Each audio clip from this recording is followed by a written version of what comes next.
Welcome everyone. Thank you. Another Minds and Voices. Only 20 minutes of faffing today, that's quite a record, I think. Well, or less, we're not doing so bad here, we're not doing so bad.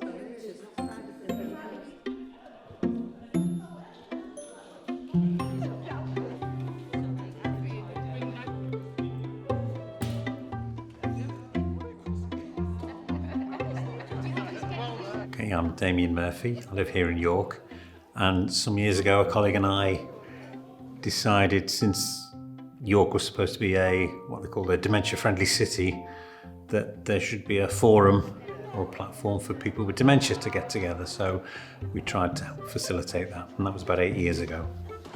When we started, there were about 4 or 5 people with dementia that we knew, that we got together, and we just started having conversations and discussions. And when you get people together, they start asking questions and maybe recommending it to other people they know. We had a good relationship with some of the consultants who would refer people newly diagnosed, so we would grow over the time.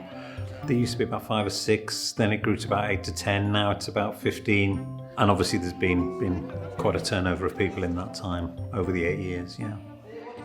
Welcome, Alice. Thank you. Good to see you. Thank you. And Ron and Helen. Yes, thank you. Good to see you again. Welcome, Julia. Good to see you. Eddie and Pat. Trouble. Welcome. Good to see you. yeah, my name is Eddie Flory. I've had dementia for 7 years, and I've been coming to Minds and Voices for about the same time. In a bit, but let's do that after a while. Minds and Voices to me is a lifeline. I got diagnosed with dementia and basically told, you've got dementia, now scrub. And then I come to Minds and Voices, and it's just a new family. Friendly, we're always laughing and joking with everybody. And we travel around the country to different groups, which, when you see other people who's got the same thing as you, it doesn't worry you at all. You just carry on your life as normal. And Sue, you joined us when we were all in the lockdown, didn't you? Quite a long time. It was all on the internet, wasn't it, when you joined us? So why do you still keep coming back? Why? Because you walk through the door and everybody's laughing and it's great. And it's the sort of cheers you up and that sort of thing. I'm so lucky. That's what I feel is. I'm Roland Blackburn. Sue's my wife, and we've been coming to Minds and Voices for about a year and a half since Sue's diagnosis with Alzheimer's. Made a big difference to me, because when you have this sort of problem, it's very difficult not to sort of think about it all the time. Are you doing something which is going to affect my husband? All sorts of things have cropped up. And then Damien came to talk to me in our own home, saw what a super chap he is, and sort of immediately it's calmed it all down. I feel sort of quite happy about it, because there's nothing to sort of alter things or make things worse. Having come to Minds and Voices, it's clear that one thing that it gives you is much more confidence to speak about what you've got with others, and you're with a peer group who've all got the same situation, and you can compare notes, and even the care partners like myself can compare notes with other people who are in the caring situation. So it's been good for both of us, actually. What's the message? Maybe we can ask you now, all of you now, what's the message that you want to give to someone who's been diagnosed with dementia recently? What would you say, Paul? Carry on as normal and enjoy life. Make the most of it, and just keep on going. Brilliant. Don't hide it. Get yourself out and go to groups and just live a normal life. I have a friend that he has got dementia and he just won't go out. And this is all wrong. We've got to find people like that and get them out of the back. We do a lot of things trying to make things easier for people with dementia. Like Barnett's in town. It's like a maze. And we've suggested you put signs up saying where different places are. Otherwise, people with dementia, they get lost. And things like that. Do you need to tell somebody? when you're out and about in the shops, that sort of stuff. So that was a really good debate that people had. And some people said no, some people said yes. You know, some people said, well, it should be customer service. They should welcome you and speak to you anyway. Yes. We don't want any special treatment. We want customer service just to be kind to everybody. And then we wouldn't need a dementia-friendly service. Oh, yes, Damien. When I go and get the pension and all that, I just say to the lady, look, I've got dementia, I'm a bit slow.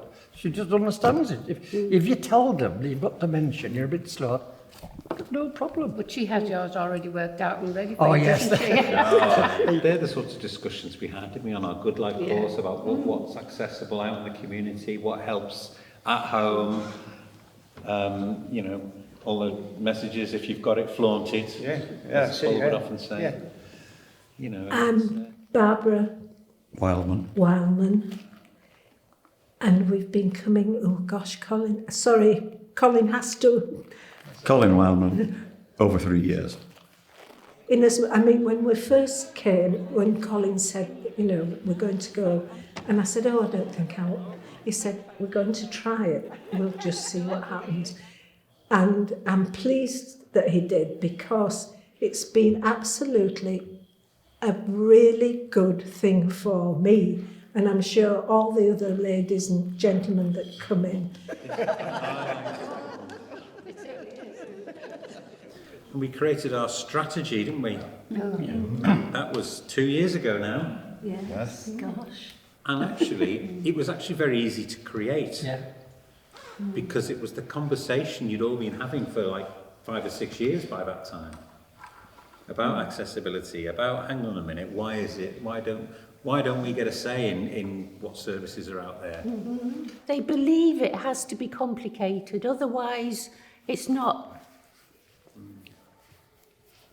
posh enough, or whatever the word is. I can't think of the word. So if it's not like 50 pages long, it can't possibly be a council strategy. Whereas ours was something like 4 or 5 pages of simplicity. Yeah. Some people like more company or permanent company. But you're happy on your own? Well, that's the way it's worked out at the moment. Yeah. Is that so bad? No. You live life as you want it yourself. Well, that's the way it's worked out. If there's anybody here says they don't agree with it, hard luck, isn't it? I find it's quite agreeable. Yeah. And then you can always, there's always things you can join if you want company. And that's a matter of choice, isn't it? Yes. So you And if we were all the same, life wouldn't have much variety, would it? No. And he's always saying to me, just go, I shall be perfectly all right.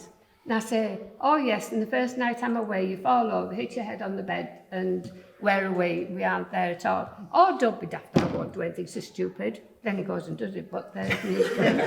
But it's constantly telling me to go. weighing up of risks, you know, and the risk to be independent against the risk of the worry and all that. These are conversations we have all the time, aren't we? Way up, but they're really important conversations to be listened to by the people who provide services. So. Yeah, they were a watch, and it's about your sleep. You work constantly for 5 or 6 days, and it's on sleep patterns. I was down in Birmingham one day. My daughter was doing this study with me, and she texts me to say, "Why are you in China?"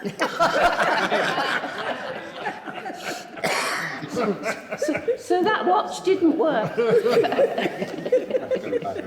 Should we sort of stand up and hold the banner up completely? Yeah, so it can be all... The chap called Alan, he decided he wanted to make a banner. And on the banner he's put all what people have said about dementia. And then he asked us to do our hands. And so we all printed our hands out. He took them all away. And he cut all the hands out. A lot of us said, how do you want this? And I said, well, I'd like mine with Spitfires on. And it was just all on there. And so he did. It's unbelievable. And we've shown it on, well, it's been all over. It was on the news at one time about the banner. Oh, wow.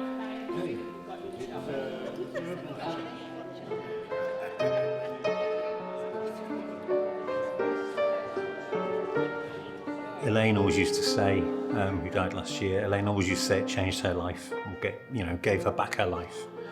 You see people become so much more eloquent, so much more relaxed, because we spoke about today how horrible it is being you anywhere, and so we really work on the welcome. So, when you see people relax and be amongst friends and be chatting amongst themselves over lunch, that's just fantastic, really. So, it's a place of growth for individuals. It's a safe space, but a space for growth as well.